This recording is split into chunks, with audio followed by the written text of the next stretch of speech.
Everybody, let's give a warm harvest welcome to the Tom Easley Quartet.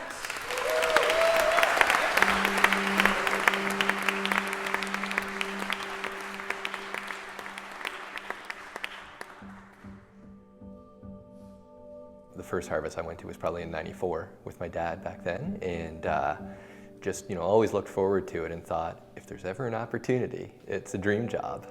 So I think I was just in the right place at the right time when they were looking for a general manager, and seized the opportunity. Yeah. The most exciting part of this festival is the street experience, is the sort of free experience that people can have. It's the most community-driven part of the festival, I think, at this stage in the game.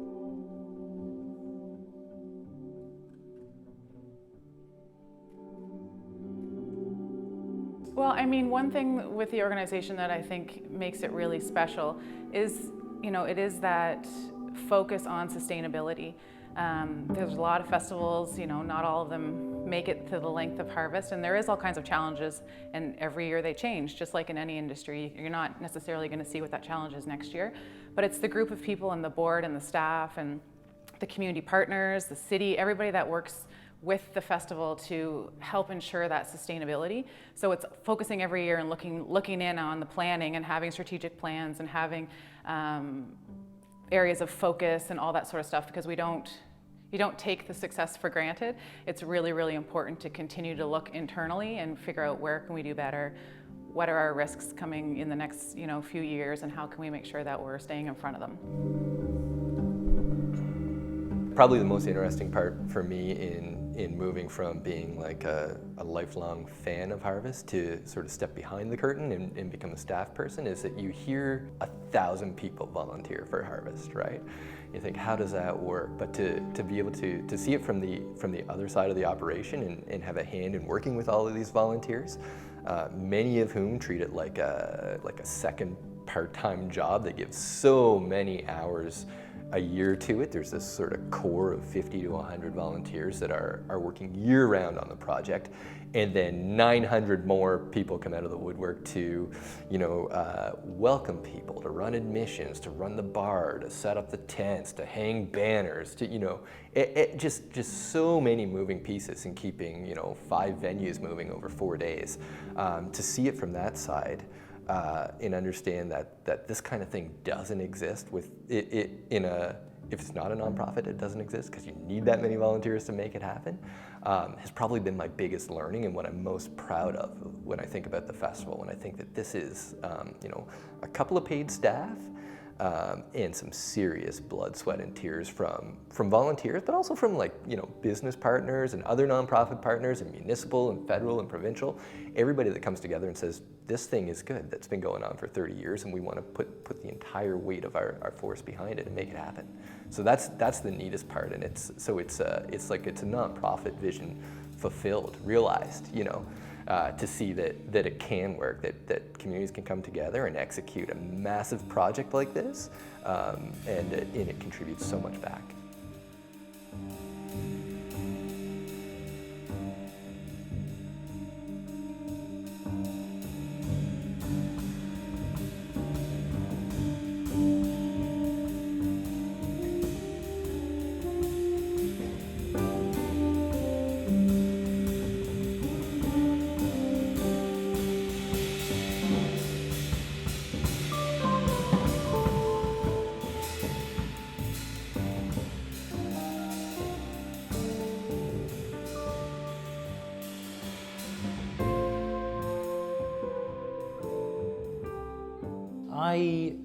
I had come to Harvest a few times. I'd first come to Music New Brunswick when it was here in Fredericton, and I was aware of some of the movers and the shakers in the Harvest world. At that point, I think Brent Stabin, our music programmer, gave a keynote speech at that that particular Music New Brunswick, and really blew me away because it was in some ways very similar to what we were doing at Sappy Fest, but a different approach and a different way of thinking and more experience, really. I mean, he'd been doing it longer.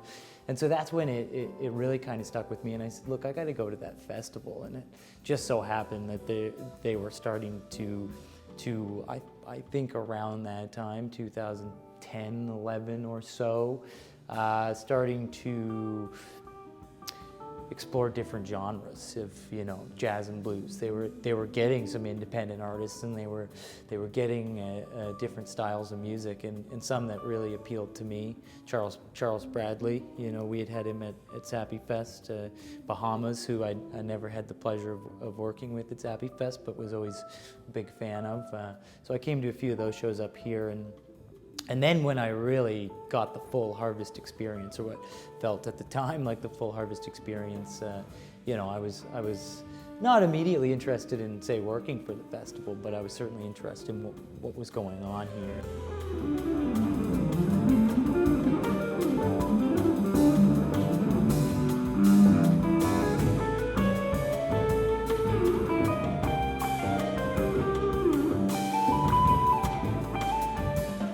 I've been on a few different boards. For Harvest, we are definitely a working board, so every board member has a specific responsibility in an area of leadership.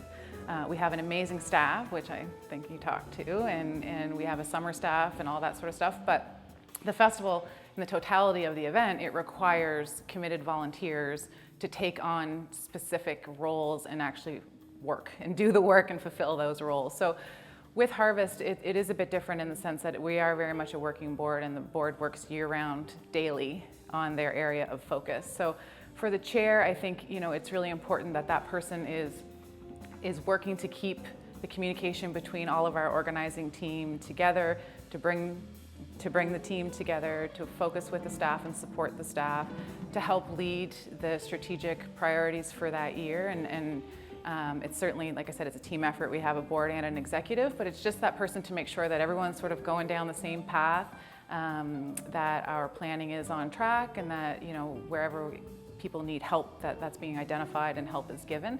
But it's also the person that represents the organization in the community. And we have a few, like we know Brent is really, you know, with the music production side, and, you know, he's a very vocal board member within the community, but we have many partners, many sponsors, many volunteers, and, you know, the role of the chair is really important to make sure that they are saying thank you, and, you know, making sure that they're present at events that we need to be represented at, and just to be that face of the organization.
Of riches here in our community, as illustrated in the Capitol project, or in a night at the Capitol, you know, any Thursday, Friday, or Saturday.